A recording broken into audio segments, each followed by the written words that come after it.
Now, Chief Meteorologist Scott Dorval with the On Your Side forecast.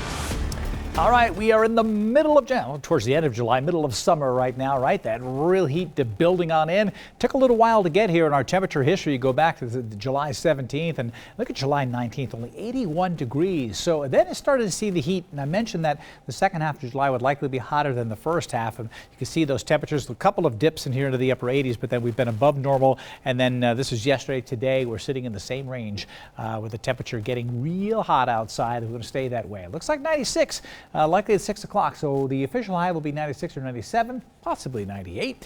And then you see 99 for tomorrow, 98 on Thursday, so even a little bit more heat the next couple of days with a bit of a dip Friday and then a scorching day on Sunday. We're talking about some real heat coming in over the weekend with a warm morning on Sunday as well. And finally, we may start to decline with that temperature by the end of that first week of August, getting back down to around 92, maybe at or just below average. So in my recreation forecast, really looks good for a lot of activities, but just keep in mind festivals and events going on, lots of water, hydration, air conditioning when you can. If you're starting to feel a little bit too hot, just try not to stay in the direct sun too long. Lots of shade around those trees and streams.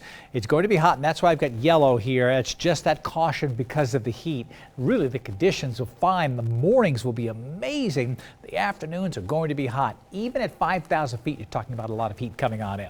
This is a Doppler radar showing 2 lightning strikes. This is from last night. This is not current. This is Monday between about 10:18 for this strike right here. And this strike occurring just prior to that, a few minutes prior to that in the Boise foothills as a thunderstorm went through. A viewer went on Facebook and said, hey, what was that loud flash?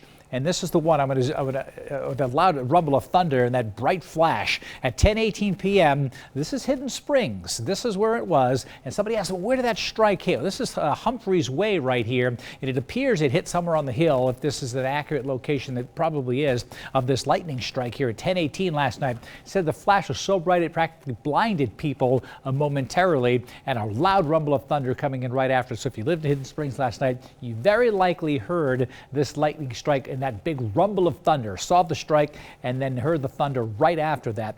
And that was it. There were 2 strikes in the foothills, and then that system was gone. Well, here's the current situation as we zoom on out. No lightning strikes across southwest Idaho. Little cloud cover still pushing through, so this limited moisture can still bubble up one of those isolated storms. Even the showers we had near Stanley seem to be dissipating off to the north and to the east into Montana. These lightning strikes seem to be dissipating as well. So not as much moisture, a little less of a threat for some of that what we call nocturnal thunderstorm activity, which is live and active only at night.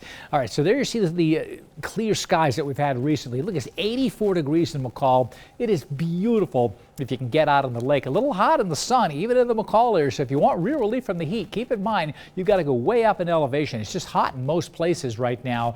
It's just that you need to get the shade and find some water. So in the 80s, we may dip on Friday. Could be 90 degrees in McCall, close to it on Sunday. And because of the rain in Stanley yesterday and last night, that leftover moisture causing fog this morning. This was 8 o'clock this morning all the way till 10:40, and then about 10:45 that fog broke, and there's the beautiful picture of the lake. Temperatures getting into the 70s to near 80 this afternoon. In fact, it's 80 right now, so it did pop up to 80 this past hour. What's going on at Redfish Lake? Those elevations at 6,000 feet. Still in the 80s and almost 90 on Sunday. Slight chance of some storms here on Thursday and Friday. Right now, the weekend may have a lack of thunderstorms and just a lot of heat.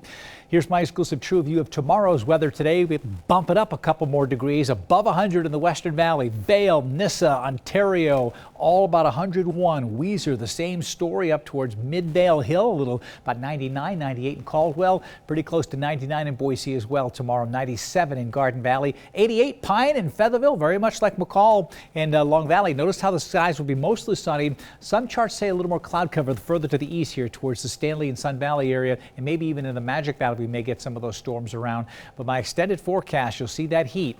A slight chance for that storm is typical anytime you're near 100 degrees in the northwest. But look at that scorching heat over the weekend, 98 to 101. So we're looking at Sunday there.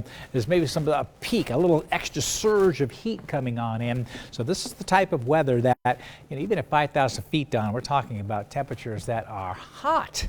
And it warms up fast in the morning. It really does. At least in the mountains it's cool, but in the valleys it'll be just like that. The sun comes up and that's it. Here, a lot of lawnmowers about 8 and 8:30. Exactly. That's the time to mow the lawn. All right, thanks, Scott.